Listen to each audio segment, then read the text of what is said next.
It was a beautiful day out when my friends and I went hiking in the mountains.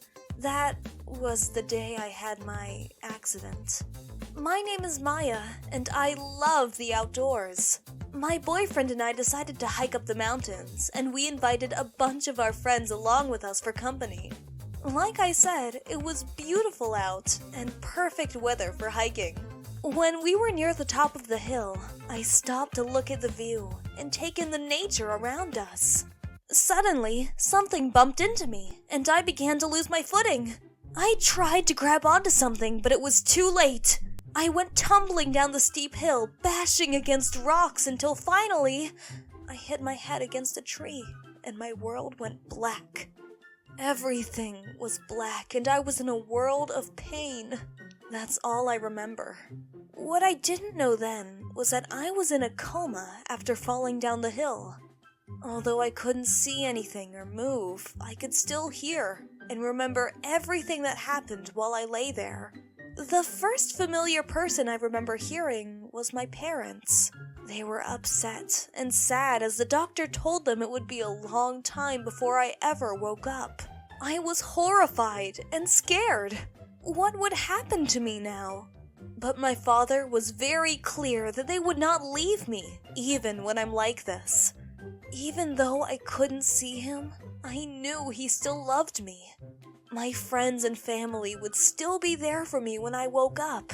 But it was so painful for me, not being able to even tell my family and friends how I felt. Through the darkness and emptiness, I could still hear my mother, father, and even my brothers talking to me. A few days after I was taken to the hospital, I was visited by my boyfriend and my friends. My boyfriend was heartbroken and even stayed the night by my bed, holding my hand. I couldn't feel him holding it, but just having him there was helping me deal with everything going on.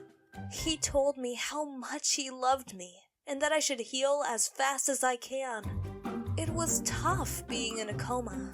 Days turned into weeks, and I had no real way of telling the time. Even though my body couldn't move, I could still hear everything they said to me.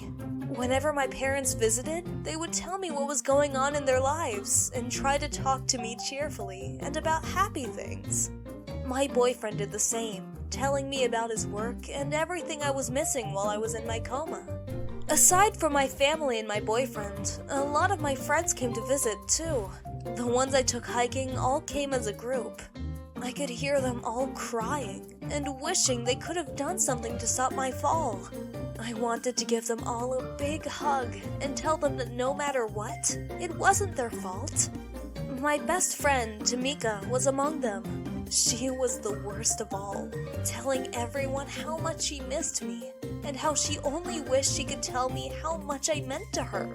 I was touched, and I really wanted to reach out and hug her, but this coma was preventing me from it. Months passed, and there was still no change in my condition. The nurses still didn't know if I'd ever wake up again, and since they talked in front of me, I could hear everything.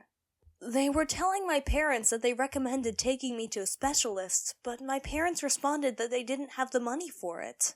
Tamika and my boyfriend were there too, and they agreed that I'd just have to recover on my own, without the specialist. The next few days, I realized I was hearing less and less of my family. My friends kept visiting almost every day, but I hadn't heard my mother or father recently. I was starting to get worried about what might have happened to them. Since I was in a coma still, I didn't have any way of getting information except what the nurses talked to me about. Finally, I got some news. My brother visited me and told me that mother and father had been busy recently, dealing with some personal stuff that I didn't have to worry about. But I could tell from his voice that he was worried about them himself. Still, I couldn't do anything, and it was torture. Then the next day, finally, my mom came to see me again. But I could tell something was wrong based on the way she talked to me. At first, she just told me about how things were going and that my siblings were doing fine. But then she started to break down and cry. I wished I could hug her and tell her I was going to be okay. But as she kept crying, I found out it wasn't me she was worried about.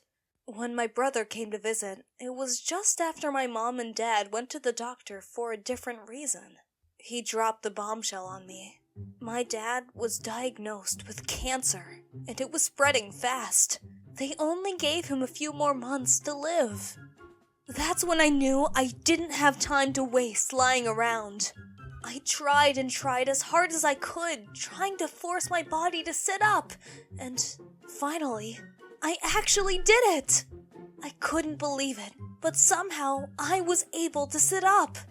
My mom was thrilled and called the doctors immediately to take a look at me. She called my family and friends, and soon I was surrounded by everyone. My boyfriend gave me a hug, and Tamika told me how much she missed me. Even my siblings were excited that I had woken up. That's when the police showed up. They entered into my hospital room, and I immediately pointed out Tamika to them. They arrested her on the spot, and my family and friends were left gawking. It turns out, when I woke up, my memory returned of the event. I remembered Tamika was behind me, and it was her that bumped me. As I fell, I could still see her smiling at me. When the police took her phone, they found that she had texted my boyfriend as well while I was in the coma. She wanted to hang out with him, and even told him that she loved him. Luckily, he turned her down and was still loyal to me, his girlfriend. I always knew Tamika was jealous that all the boys hit on me instead of her, but I didn't think that she'd go this far. So, as soon as I was awake and remembered, I called the cops. With Tamika arrested, I was able to get to my father in time to spend the last few days with him. We made lots of good memories, and it cheered him up, seeing that I was going to be alright. They found evidence on Tamika's phone that she was the one who pushed me, so she ended up going to jail for a long time. I'm just lucky I survived, and was able to spend some final time with my amazing dad. Thanks for watching. Like, share, and subscribe.